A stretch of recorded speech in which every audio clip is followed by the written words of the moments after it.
Hey, what's up guys? It's Chuck from Brady Adventures, and today we're going to unbox a few things for our next big project on the Land Cruiser, which is going to be a relay system and switch panel that's going to go in our overhead console, and the first set of lights that's going to run off that unit. There's links to all of these things we're going to use in our project in the description below.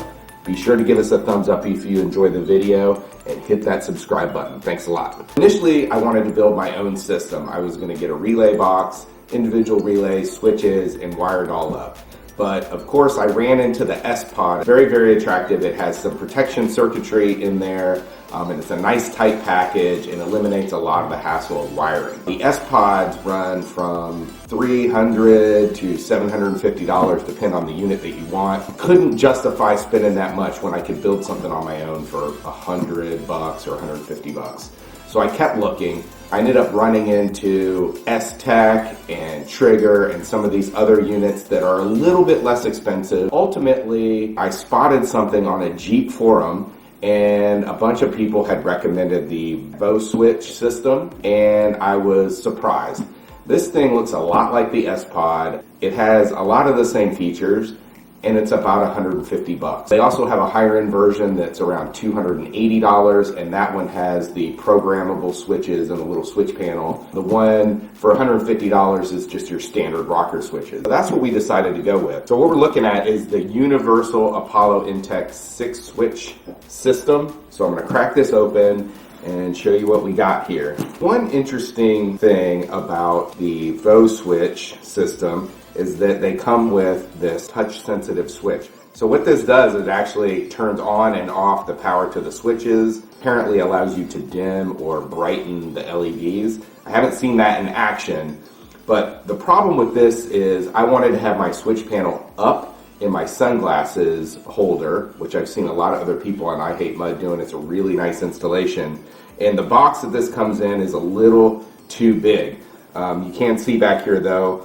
It's got all the wiring and a nice little harness that you plug in, and that's going to go out to your relay box. I decided instead of actually using this, I was going to get a separate panel. I ordered this panel, and this is one that is going to hold just the 6 switches. I don't think I'm going to end up using this switch because I don't have a place in mind to put it, and I think I'll be okay without it. I'm going to basically use this harness and this wiring to hook up to another panel, which this costs about $25. I have considered maybe using these switches, but the Voswitch comes with 3-pin switches, and the panel that I bought has 5-pin switches, so I'll probably just end up using the switches in here. With the Apollo Intech kit, you also get a number of different rocker switches that have labels already on them. You have a tool to put on and take these bad boys off. Zombie lights, yeah, zombie lights. And it also comes with an extra switch just in case one goes bad and you need to pop it out. Bag of stuff here is our instructions. Bag of nuts and bolts to attach your panel. A handful of wire connectors, some wire, and a bunch of zip ties here. The brackets that come with this allow you to mount it in a couple different configurations. Haven't quite figured out how I'm going to do it yet. And here is the relay box itself. It's got these little rubber grommets here where your wire can come through from your circuits that you're going to power. Nice heavy gauge wire coming out of here. It's 8 gauge wire. And we're going to open this guy up. It's got a little thumb screw and a door that you open. Inside of here you can see it looks an awful lot like a S-Pod. It's got 6 40 amp relays. It's got 6 30 amp fuses to protect those relays. Here's where you can wire in your lighting or whatever you're going to power. There's 2 sets of circuits here for each relay. I really like that all the wire comes in this sheathing. I put that on everything I do underneath my hood. It's going to keep it from getting chafed. You can see that the main power line has a fuse box. This has a 100 amp fuse, and it comes with an extra one, which is very nice. This is a really heavy steel box, powder coated, a little bit bigger and heavier than I thought it was going to be, and I think this is definitely going to hold up to the punishment. So I knew just getting this relay box and a switch panel in was going to be quite a bit of work, so I didn't want to do too many things at once. So I've got one set of driving lights for the front of the vehicle. I decided to go with round LED driving lights on my front bumper. A lot of those are 9 inches in diameter, and there are a few that are 7 inches. I kind of like the look of the 7-inch light a little bit better. There's fewer available, so a little bit harder to find.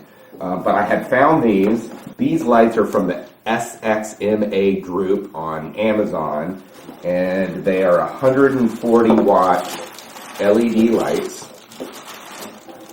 They have a pretty heavy duty powder coated heat sink housing here. They've got a breather in the back to keep moisture out of there. They come with a pretty nice automotive connector already built into the light, so this is what we'll be wiring up to our switch panel. They look really good. They come with 2 covers. So there's a cover on here right now, and the spot cover. It's just clear plastic allowing that light to go straight out. And then it also comes with these flood covers. Mounting of the light itself is a little different than some. There's holes that are tapped in the frame of the light. It comes with these brackets. So these brackets will mount on here. You can adjust your light, and this will bolt right onto the bumper. I am really excited to get this stuff into the Land Cruiser. Don't quite know where I'm going to put this yet, but I've got a couple ideas. It's going to be really nice to have all those extra circuits to be able to wire in the lights that we need for all of our overlanding purposes as we move forward. But you'll see the installation of these guys on our ARB bull bar and this in an upcoming video. We're going to be doing that really, really soon. So keep an eye out for that. There's links to all of these things we're going to use in our project in the description below. Be sure to give us a thumbs up if you enjoyed the video and hit that subscribe button. Thanks a lot. If you like this video, please give us a thumbs up and consider subscribing to our channel. And always feel free to leave us any comments or questions that you might have.